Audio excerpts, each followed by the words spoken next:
um, so yeah, I'm glad to have you on board today. And I just wanted to start with a fact about the fact that when the colder weather comes in and it's a little bit damper, that's sometimes when the knee can start to get a little bit sore. And the reason being is that the air pressure is slightly less. So the knee is allowed to swell up a tiny bit and can start to make it feel a bit uncomfortable and stiff, basically. So that's why sometimes, I sort of say that the knee is a bit like a barometer. It can kind of predict the weather. The reason why I did this talk is because there's so many people at the moment who've got knee pain and they're struggling to get rid of it, and they're stuck at home, and the problem is just persisting and persisting. Just to give you some context, the number of people searching for knee pain on Google is 30% higher than it is or was last year, which is very unusual and just doesn't happen. It has never happened in the whole time I've been a physio, and we're going to go into why that is today. So I'll be sharing with you the biggest myths in the world of knee pain today, because there's a lot of good marketers on the internet and a lot of bad products and a lot of bad information. There'll be plenty of time for Q&A, and I know there's a few people who've asked me questions and sent me messages and things like that, so we'll have time to answer those as well. So some of you may have had knee pain for a while, some of you may have only just started with knee pain, but I'm going to be just delving into some of the myths by introducing one of my patients and sort of sharing her story. So Colleen's story starts off like a lot of people with knee pain. Every morning she'd wake up feeling like she'd aged 20 years. She was feeling frustrated, puzzled, and worried about having to rely on painkillers for the whole day. She'd spent a lot of time putting it off, and then finally decided to do something about it. But unfortunately, her first few attempts didn't work. After asking Dr. Google and trying a few things from the internet, it didn't shift the pain. During lockdown, to stay sane, she became very, very active. So she was doing lots of training and potentially a little bit too much training, and eventually had to stop HIIT classes and all the running that she was doing. And then finally, one of her friends sent her a picture of a knee brace that she found on Instagram, which she bought. She tested it out. She felt quite good when she initially put it on, and sadly, after getting down to the end of the street, after putting her running shoes on for the first time in a while, she found the knee just immediately started to hurt, basically. And this is the first myth. So knee braces, there is merit in having a knee brace. It can help if it's alongside a treatment plan or alongside something which is fixing the root of the problem. But the reason why a knee brace on its own won't help is because the knee has the job of taking the weight of the whole body. And each step you walk, when you run, when you climb stairs, if those surrounding muscles around the knee aren't sort of struggling to cope with that load, that's going to mean the knee doesn't have the same amount of support it needs, which irritates the knee, basically. And no amount of neoprene or no amount of braces is going to fix that. So on went Colleen's quest. Feeling like she was running out of options, she thought back to when her GP had told her to rest, and she wondered if she had rested enough. She got told to rest from exercise by her GP. She hung up her running shoes. She binge watched Netflix for about 4 weeks and put her feet up. And when we had a chat, she actually felt that during those 4 weeks the knee pain got slightly worse. And this is the second myth. Again, there is a role for rest when we're settling knee pain down, but it's a very small window of time. And it's only when we're, when it's swollen or if it's particularly irritated, because any longer the knee muscles start to, weaken, and the stability and the support in the knee joint just reduces, and it starts to perpetuate the issue. So after being recommended physio by friends, she got in touch with me and we had a chat on the phone, and she went on to tell me on the Zoom call that on a Zoom call with her family, her brother had recommended some videos on YouTube that she thought would help, some exercises. So with fresh optimism, she started to try out some of these exercises and stretches, but to no avail. When I asked her about the exercises, it sounded as though she was on the right track with the types of exercises she was doing, Um, but and then this kind of dips into the sort of third myth, which is using exercise, which you find on the internet, is less likely to help you in the long term. And this is because, similar to medication prescribed by a doctor, the amount of reps and sets one does per week affects and dictates what effect it will have on the knee and what effect it will have on your condition. And because knee pain can be caused by a wide range of issues, personalized plans are the best and quickest way of getting relief and getting back to being active. For example, taking amitriptyline, which is a medication, in larger doses it's an antidepressant, and then in smaller doses it tackles nerve pain. So different amounts dictate the effect in medication and in exercise as well.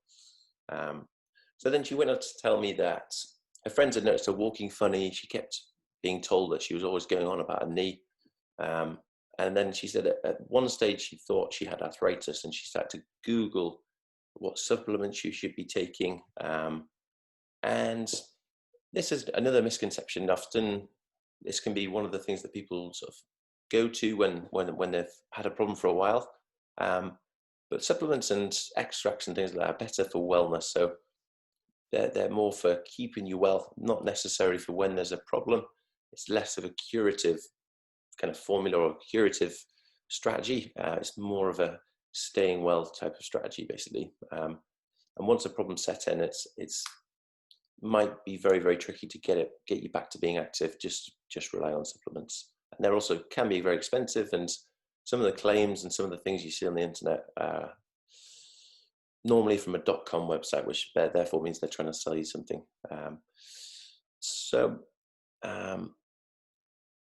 The last thing that she tried was a course of anti-inflammatories, which is very common. A lot of people don't want to take anti-inflammatories and they prefer natural solutions.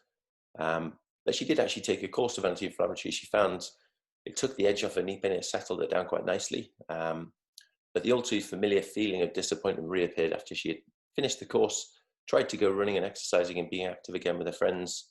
But she had to stop halfway through a class that she was doing with her friends because her knee began to hurt again. And this is the final sort of big myth, because there are many more, but sort of focus on the main ones, which is painkillers and anti-inflammatories can cure knee pain, because it can be a useful tool during a treatment program.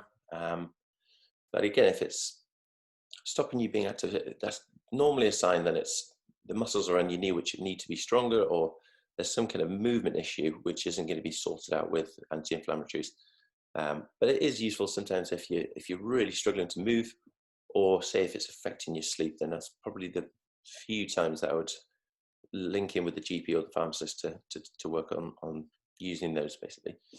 And at the end of the call, I asked her, what's the main thing you want from coming to see me? And Colleen said, all I want is to be able to is to forget I have a knee. Before, I didn't used to think about my knees other than in photos when I would momentarily glance at my knee in a picture. What I want is to be able to wake up and walk down the stairs, not hobbling, and I want to get back to being active again. I really don't want to end up with a long-term knee problem, which I'm going to need surgery for. And I want to know how to stop it coming back so I don't have to go through this again. And I said, great, that's definitely something we can help with. And she decided to start working with me and Steve, and has been working with us for the last few weeks. And as you may have already seen, with some of these methods, Colleen had a good response in terms of her pain initially. And this is just the first stage of someone's recovery in my kind of method.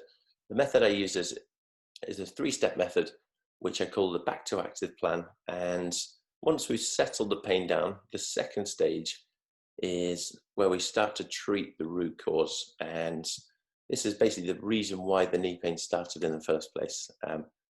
So for her, it was actually an old ankle injury that had reduced the balance, control, strength in the leg, which we took care of. But for example, yesterday there was a chap who came in, and it was actually his hip and back that was contributing to what was irritating the knee. So we worked on that.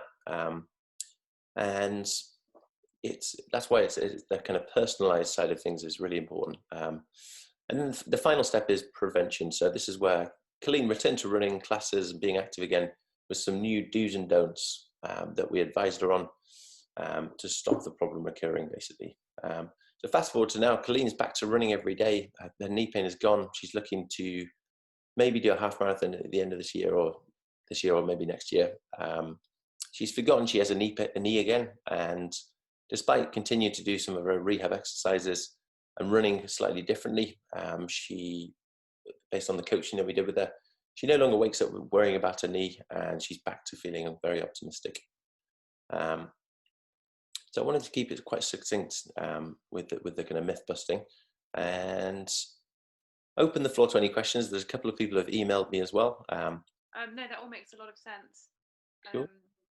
Personally, I'm lucky that I don't have any sort of pain that wakes me up in a neutral position. My knee doesn't hurt at all. Yeah. It's only certain movements that do. But my long-term goal is similar to the one that you described with your case study. Sure. I just want the pain gone, and I don't want a long-term issue. Yeah, definitely. Yeah, I think it's often people find that maybe day to day it's perfectly okay, or they can get by, but more than walking, pushing the knee, whether it's lifting, bending, climbing the stairs, doing anything where we're asking a bit more of the knee, is when we get the issue. So and sometimes if the pain isn't really bad, sometimes that's a really good time to come in as well, because it means we can skip ahead a little bit in your treatment and start to get cracking a little bit sooner with your rehab. Yeah. I think you and I have got a one-to-one session on Monday, so yeah, happy to go into more detail then if that works. Yeah, I look forward to that. I'll just run, unless you have any more questions, I'll run through a couple of the emails that I got. Yeah, that's fine. Yeah. Okay, cool. So one of the first ones was someone who basically anytime they went out running, they would find their knee hurt, but any day-to-day activities, it was perfectly fine. And we call this kind of like a boom bust type of knee pain, where the knee pain comes and goes, and so the patient doesn't have any pattern or reason why it seems to kind of flare up and settle down. So with that kind of person where it's more activity based, where they get their pain, then that's why we want to see them doing that activity and figure out if it's a movement issue, if it's how they're moving, how the knees tolerate or moving through the leg and through the body, or maybe that we test the balance, strength, control, and find some issues there. And even we may look at the training schedule of how much someone's training as well, which might give us some clues as to why the knees got this boom bust cycle. Another problem, another issue that someone wrote in about was about arthritis.